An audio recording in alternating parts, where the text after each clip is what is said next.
Avant de commencer, abonne-toi à Paramédia TV et partage cette vidéo. N'oublie pas de liker et de laisser ton point de vue en commentaire. Invité Afrique de RFI ce mercredi 18 octobre 2023, Éric Oundété s'est exprimé sur les changements intervenus au niveau des instances dirigeantes de son parti Les Démocrates au premier congrès ordinaire à Parakou.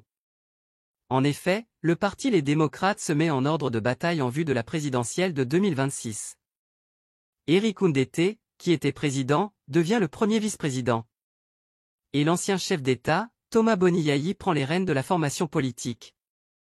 Pour Éric Oundété, Boni Yayi a pris les commandes afin de conduire le parti à atteindre son objectif, qui est la conquête du pouvoir.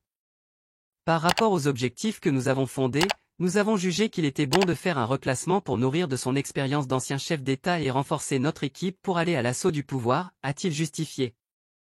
À l'en croire, Boni Yayi n'a jamais quitté l'arène politique, mais il a quitté la présidence de la République. S'agissant de la candidature de Patrice Talon pour la prochaine présidentielle, le premier vice-président du parti Les Démocrates a expliqué que la loi ne lui permet pas d'être candidat. Nul ne peut être président de la République plus de 2 fois. Il l'a été 2 fois et c'est terminé, a-t-il dit. Quant à l'intégration du fils du président Boni Yayi dans le bureau des démocrates qui fait polémique, Éric Oundété rassure que Chabi Yayi a le droit de militer dans le parti. Le moment venu, on l'appréciera si telle ou telle implication lui donne le mérite d'être candidat. Mais le fait d'être fils du chef de l'État au sein de notre parti ne donne aucun droit particulier, a souligné l'invité de RFI.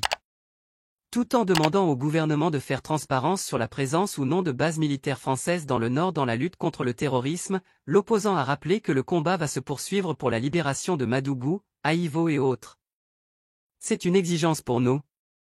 Toute notre action est de faire en sorte que notre pays revive une démocratie apaisée, fait-il savoir. Au cours de cet entretien, l'ancien président des démocrates a évoqué aussi les questions des listes électorales, de l'organe qui gère les élections Sénat et même la Cour constitutionnelle, qui sont au cœur de leurs préoccupations au sein du parti. Abonne-toi à Paramédia TV et partage cette vidéo. N'oublie pas de liker et de laisser ton point de vue en commentaire.